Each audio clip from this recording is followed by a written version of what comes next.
Life has a funny way of revealing the truth about people, especially when there's money involved. I never thought my own sister would try to legally declare me dead, but I guess $12 million can make people do crazy things.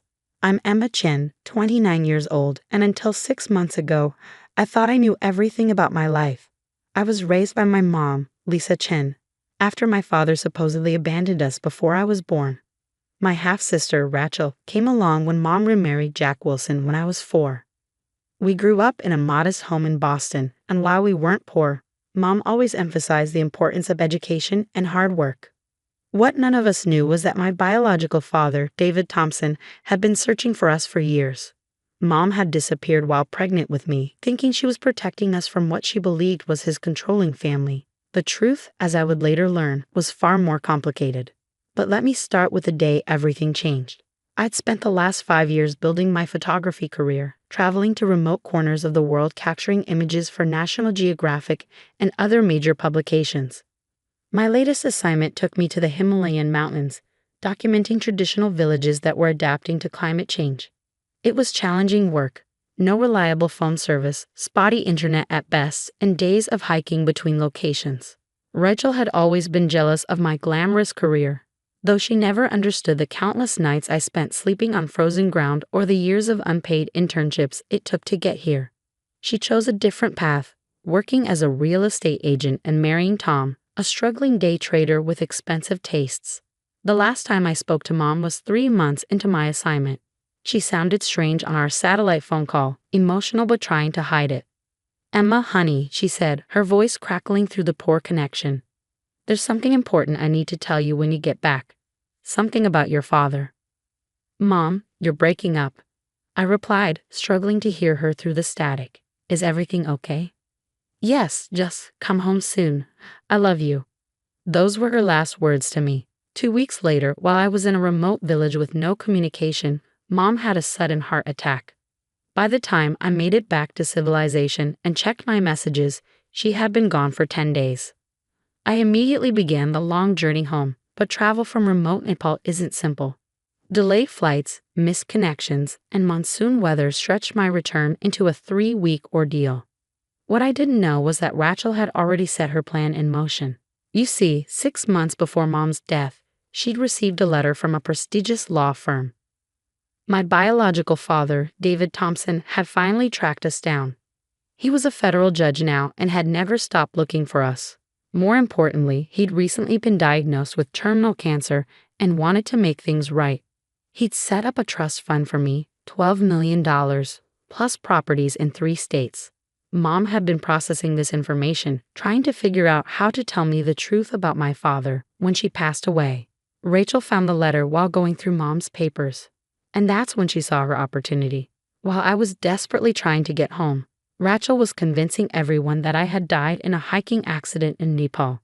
She used her real estate connections to create false documentation, took advantage of the language barrier and poor communication with local authorities, and even held a memorial service with an empty casket. My poor sister, she'd sobbed to the mourners. At least she died doing what she loved. By the time I finally made it back to Boston, Rachel had already filed papers to claim the inheritance as my only surviving sibling. She even moved into one of the properties left in the trust. I'll never forget the moment I walked into my childhood home. Rachel was sitting in the living room with Tom, surrounded by papers from the law firm, when I opened the door with my key. The color drained from her face as if she'd seen a ghost, which in her mind she had. Emma," she stammered, dropping her coffee mug. It shattered on the hardwood floor Mom had been so proud of. You're supposed to be dead." I finished for her, setting down my weathered backpack. "Funny thing about that, I'm very much alive." Tom bolted from the room, nearly tripping over his own feet. Rachel's shock quickly turned to calculation.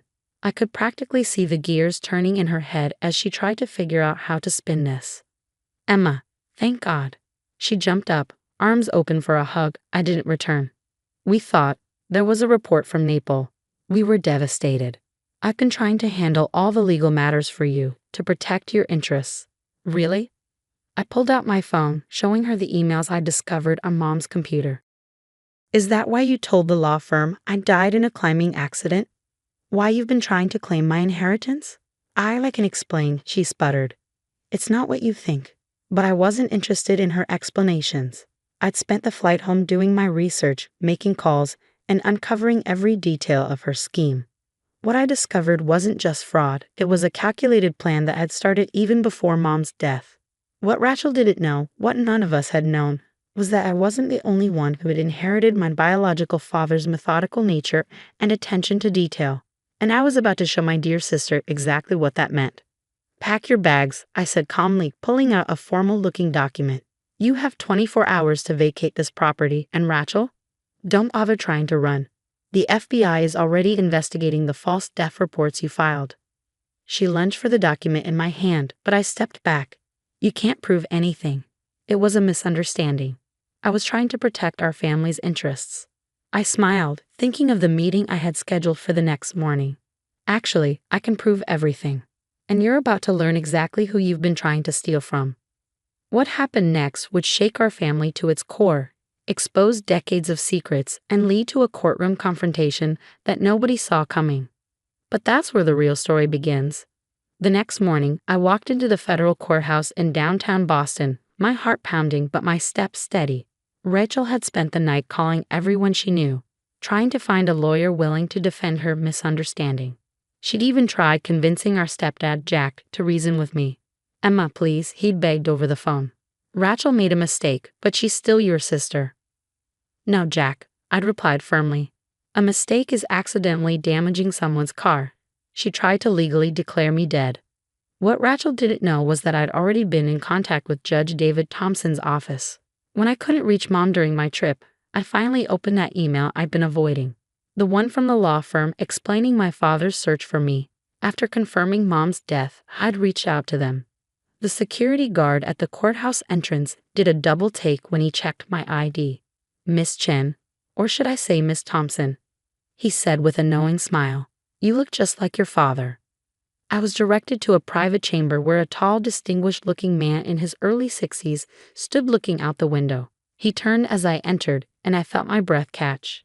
It was like looking at an older, male version of myself. We had the same sharp green eyes, the same way of tilting our heads when studying something. Emma, he breathed, taking a step forward but stopping himself. I've waited so long.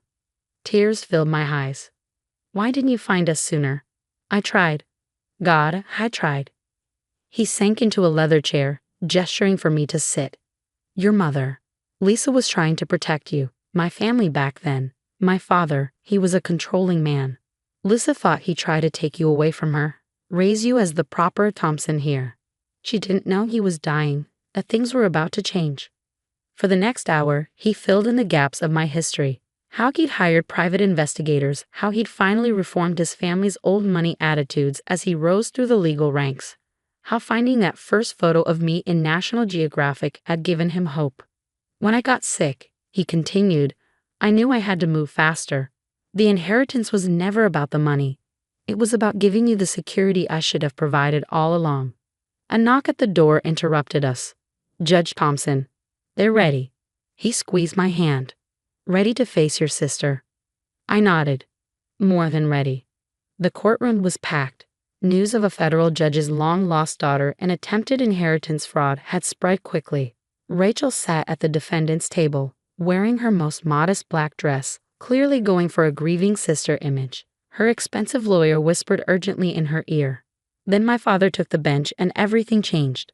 Rachel's face went from practiced sorrow to shock as she looked between Judge Thompson and me, finally seeing the obvious resemblance. Her lawyer's whispers became more frantic. This emergency hearing will address the fraudulent death declaration of Emma Chen, also known as Emma Thompson, and the attempted theft of her inheritance through false documentation. My father began, his voice carrying the weight of decades on the bench. Rachel's lawyer stood. Your Honor, we request you recuse yourself due to obvious conflict of interest. Already arranged, my father replied calmly. Judge Martinez will be here momentarily to proceed. I simply wanted to be present for this opening statement. He turned to Rachel, who seemed to shrink under his gaze. Ms. Wilson, when you attempted to have your sister declared dead, did you ever wonder why a federal judge would leave such a substantial inheritance to a photographer he'd never met? Rachel's carefully constructed facade cracked. I didn't. No, you didn't think, he continued. You saw an opportunity and took it, never questioning why I would track down your sister after 29 years. Never wondering why we have the same eyes, the same expressions.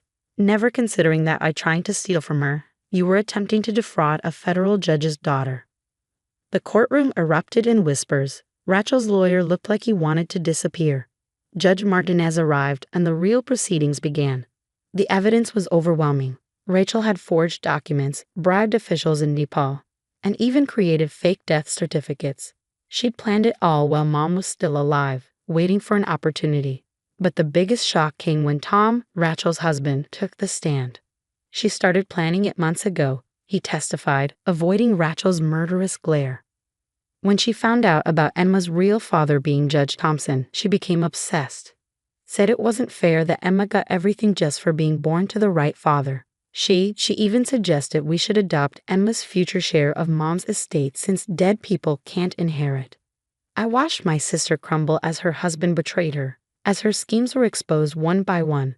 The woman who'd once been my childhood playmate, who borrowed my clothes and shared my secrets, was revealed as a stranger. The judge's verdict was swift and severe. Rachel was facing criminal charges for fraud, forgery, and filing false reports. She'd have to repay all the money she'd spent from the properties she'd illegally occupied. Her real estate license was suspended pending further investigation. But it was our stepfather's words in the hallway afterward that truly ended things. Your mother, Jack said, tears in his eyes. She wanted to tell you about Judge Thompson for years. She was so proud of you, Emma. Rachel. She knew that. She knew and still chose to do this. I can't defend her anymore. Rachel was led away in handcuffs, sobbing not from remorse, but from being caught. As she passed me, she hissed, You think you're better than me now? With your fancy real father and millions? I looked at my sister, really looked at her, and felt only pity. I was never competing with you, Rachel. You were the only one keeping score. The aftermath changed everything. Judge Thompson, Dad, and I began the slow process of building a relationship. He retired from the bench to focus on his health and making up for lost time. The treatments were working better than expected, giving us precious months to connect. I kept my photography career but established a foundation in Mom's name, providing scholarships for young photographers from underprivileged backgrounds. One of Dad's properties became a gallery showcasing their work. Rachel was sentenced to 5 years in prison for her crimes. Tom filed for divorce and cooperated with authorities in exchange for leniency. Jack visits her sometimes, but our family will never be the same. Last week, I found an old photo album in Mom's things. There was a picture of Rachel and me as kids, grinning with ice cream-covered faces, genuinely happy in each other's company. I thought about showing it to her during visiting hours, but decided against it. Some things, once broken, can't be fixed. But other things, like my newfound relationship with my father, prove that it's never too late for a new beginning.